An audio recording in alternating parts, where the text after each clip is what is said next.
What we have seen transpire in Los Angeles, California in recent days is shameful. Left-wing radicals waving foreign flags viciously attacked ICE and Border Patrol agents as well as Los Angeles police officers. These criminals injured police, threw rocks at police cars and officers, burned vehicles, shut down freeways, and lobbed Molotov cocktails, all because the Trump administration was removing violent criminal illegal aliens from the city. These attacks were aimed not just at law enforcement, but at American culture and society itself. Rioters burned American flags, chanted "Death to ICE," and spray-painted anti-American slogans on buildings. But President Trump will never allow mob rule to prevail in America. The most basic duty of government is to preserve law and order, and this administration embraces that sacred responsibility. Democrats like Governor Gavin Newsom and Mayor Karen Bass shamefully failed to meet their sworn obligations to their citizens. They didn't have the courage to do the right thing and protect law-abiding Californians from rioters. That's why President Trump deployed the National Guard and mobilized Marines to end the chaos and restore law and order. The mob violence is being stomped out. The criminals responsible will be swiftly brought to justice, and the Trump administration's operations to arrest illegal aliens are continuing unabated. When the initial immigration enforcement actions took place on June 6th, Mayor Bass took to social media to say she was deeply angered by what has taken place. Mayor Bass then embarked on one of the most outrageous campaign of lies this country has ever seen from an elected official, blaming President Trump and brave law enforcement officers for the violence. She accused heroic American immigration and customs enforcement officers targeting illegal alien murderers, rapists, and pedophiles of, quote, sowing terror in communities and disrupting basic principles of safety in our city. Around the same time, Governor Newsom claimed that immigration enforcement actions were causing chaos. That's how radical Democrats have become. Their opposition to President Trump has forced them to side with illegal alien criminals in their communities and violent rioters and looters over law enforcement officers who are just doing their jobs. Mayor Bass and Governor Newsom fanned the flames and demonized our brave ICE officers. Instead of defending their city and their state, Karen Bass and Gavin Newsom claimed that in order for the riots and the violence to stop, ICE needed to leave and immigration raids must end. In other words, the position of the Democrat Party is that the federal government is not allowed to enforce our laws and to arrest and deport illegal alien criminals. They're attempting to use a violent mob as a weapon against their own constituents to prevent the enforcement of immigration law. This is deeply un-American and morally reprehensible. President Trump received a clear mandate from voters to reverse the illegal invasion ushered in by Joe Biden's open border and to end the lawlessness represented by Karen Bass and Gavin Newsom's California. President Trump promised to carry out the largest mass deportation campaign in American history, and left-wing riots will not deter him in that effort.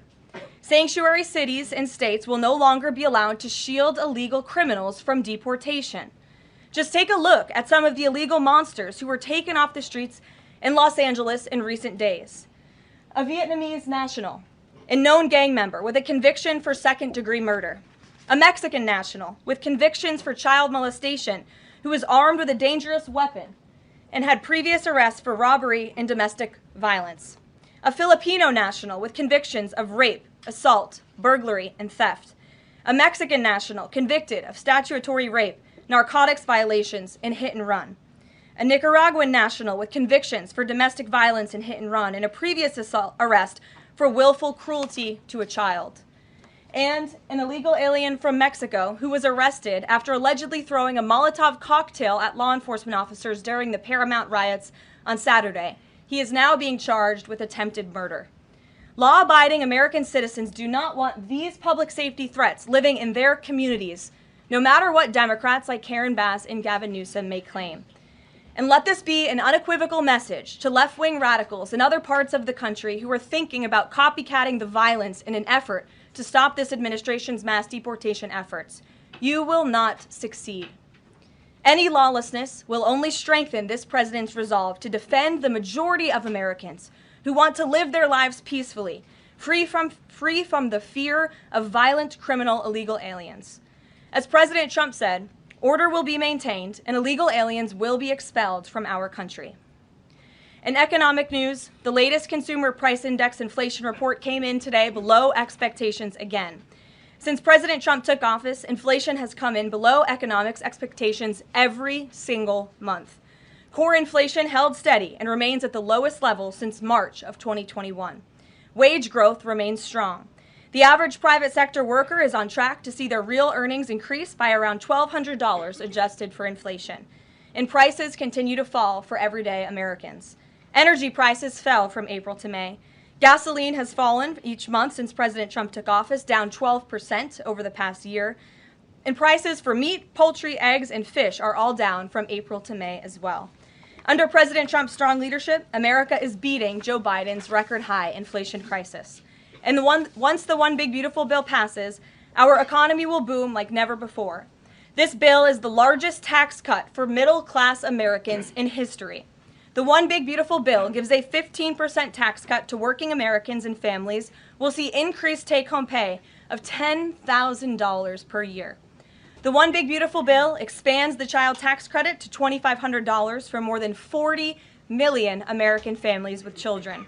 And the One Big Beautiful Bill cuts taxes for overtime workers, saving them nearly $2,000 per year, and ends taxes on tips, saving tipped workers nearly $2,000 per year as well. All of these provisions are broadly popular with an overwhelming support from the American people. We need Republicans in Congress to finish the job and send the One Big Beautiful Bill back to President Trump's desk for his signature as soon as possible. With that, we'll get to questions. I'm sure you have many of them today. Here in our new media seat is Elizabeth Mitchell, the White House correspondent for the Daily Signal, who's not afforded a seat in this room, but today she is. Thank you, Elizabeth. Thank you so much, Caroline. I have two questions, if Sure. that's okay. First, a few Republicans on Capitol Hill are suggesting that President Trump scale back deportations, even as ICE is reportedly gearing up for raids in 5 more Democrat-led areas. Would anything dissuade President Trump, and would he consider sending in Marines if anti-ICE violence occurs in these cities? Well, I think I may have just answered both of your questions with my opening monologue. The Trump administration is going to continue the mass deportation effort that the president promised the American public. Many of you were at those rallies in cities and communities across the country when the president spoke about his commitment to removing violent illegal criminals and anyone who has broken our nation's immigration laws from American communities. And God bless our ICE and Border Patrol who are working hard on that effort. This administration is going to continue that. And it's part of the reason we do need the One Big Beautiful Bill to pass as well, may I add, because the bill provides funding to hire more ICE agents and Border Patrol agents, more personnel on the ground to conduct this important public safety work. Thank you. And on another topic, President Trump has indicated that aides to former President Biden who used the auto pen to sign major orders and pardons should be investigated for potential crimes. Does he think that Biden allowing, or at least being negligently unaware of this activity, was an impeachable offense? I haven't heard the president address whether it's an impeachable offense, but it could perhaps be a criminal offense, especially on behalf of staffers who may have been utilizing the president's signature without his authority or consent. I understand that Republicans on the Hill are moving in the right direction to call attention to this and to bring in some former White House staffers who clearly knew more than they ever shared and never addressed with the American public. And so we look forward to seeing where this investigation continues, and I know the Department of Justice is also looking into the matter as well. Alex, good to see you today. Good to see you, Caroline. Thank you. You mentioned foreign flags being blown during these protests. There are protest activities being organized for this weekend. Part of it are Democrats saying they want to reclaim the American flag. It's also being titled No King's Day. Does the president see himself as a king, and does the White House expect to see American flags being flown during these protests this weekend? The president views himself as the president of the United States of America. This is a constitutional republic, and we want to see all of our citizens be proud of the country in which they are given the privilege and the blessing to live. And I think that those images of foreign flags being waved by illegal criminals and by violent rioters in the face of cars blowing up and of flames in the city. I have photos of that here to show you with this violence and destruction that occurred is an image that Governor Gavin Newsom owns. This is his city, and President Trump saw these images, and he said that is not going to be accepted or tolerated, and hence why he deployed the National Guard and United States Marines who have helped to quell that violence. If I can ask another. Sure. If the president does end up deploying any National Guard members, perhaps Marines, to blue states, would he be in contact with the governors prior to this? Would it be necessary? Well, President Trump was in contact with Governor Gavin Newsom despite some of the claims he's made in the last couple of days. The president called the governor on Friday evening and told him to let law enforcement in California do their jobs. And the Los Angeles Police Department, by the way, are fantastic people. They are trying to do the work that they've so bravely signed up to do to enforce the law, but they have been kneecapped by incompetent Democrat policies and Democrat politicians who do not allow their local law enforcement to correspond and coordinate with federal immigration authorities. And so the president gave Gavin Newsom a warning and said, get it together. 24 hours later, we saw more images like this. We heard about Border Patrol agents who were being the target of rocks. These illegal criminals were throwing rocks at our Border Patrol and ICE agents, and so the president made the decision to federalize California's National Guard. Stephanie. Thank you. Two questions on the China trade deal, if I may. Sure. First, will the president formally sign the trade deal, and if so, when? Secretary Lutnick sort of alluded to the fact that it might be in a couple of days, but I'm curious if there's anything more specific to read out. Sure. Well, I do have more specifics for you. I spoke to the president about this. He spoke to his trade team, who did a fantastic job negotiating this on behalf of the United States and meeting with their Chinese counterparts. The president is talking to them about the details of it now. But what the president heard, he liked. China has agreed to open their markets to the United States separately of this deal. And when it comes to this deal, we're going back to the terms that were agreed upon in Geneva for the release of some of those critical minerals and the magnets from China to the United States. And we have agreed to fully comply with the Geneva Agreement as well. So the president is reviewing the details of that with his trade team now, and you'll hear more from him, I'm sure. And then the second question, on tariffs, Secretary Lutnick suggested that the tariffs would remain unchanged with China. I'm wondering if there's any. We're in a great place right now, and I would add that this is the result of a lot of hard work from the president and his team, and the president has a good and respectful relationship with President Xi, and as you know, they had a direct conversation which led to this success that the president announced on Truth Social this morning. JJ. Has the administration started a review of Musk's government contracts, something that the president said he's considering? What do you mean by that? Has the administration started a review of the contracts that Musk and his companies currently have? No efforts have been made on that front as far as I'm aware. Okay.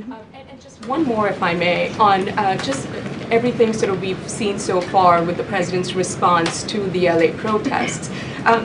There is criticism that seems to suggest that the president responded the way he did because it was a deliberate, calculated attempt to sort of shift focus away from his feud with Musk. How would you respond to that? The president responded to the LA riots, condemning the violence from Musk.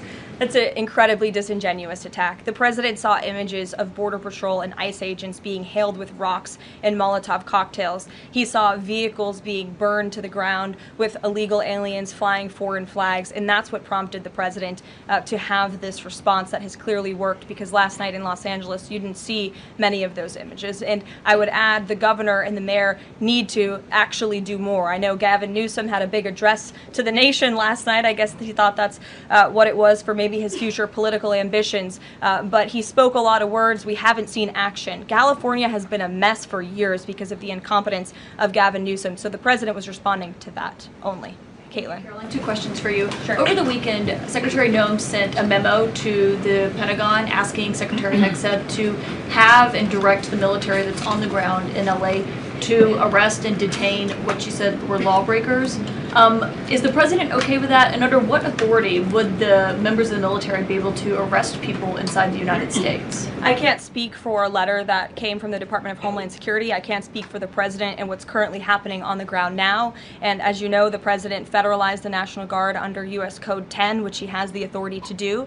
And our United States Marines and the National Guardsmen and women who are on the ground right now are helping to create a peaceful environment for ICE and Border Patrol, who were being, again, hailed with with rocks, who were being violently and viciously attacked. They needed reinforcements, and so our United States Marines who are on the ground are providing those reinforcements to ensure the environment is peaceful so that these raids and deportations can continue. But he realizes they can't actually arrest people unless he invokes the Insurrection Act, which, I mean, seemingly was not something that was in Secretary Noem's memo, a clear distinction she did not make there. Again, you're trying to conflate a letter that was sent to the Department of Homeland Security to the president's legal authority. The president understands the legal authority that he invoked, and that's the current situation right now. When it comes to federalizing the National Guard, what is the specific criteria that the president is using for when he's deciding to do that, and in which states? The president was asked and answered this yesterday. He wants to see an end to the chaos and the violence. He doesn't want to see law enforcement officers being attacked. He wants to see peace. He wants law-abiding Californians to be able to bring their kids to school, to be able to go to work without seeing this violence in the streets. That's what the president's hoping for, and that's why he's taken this action.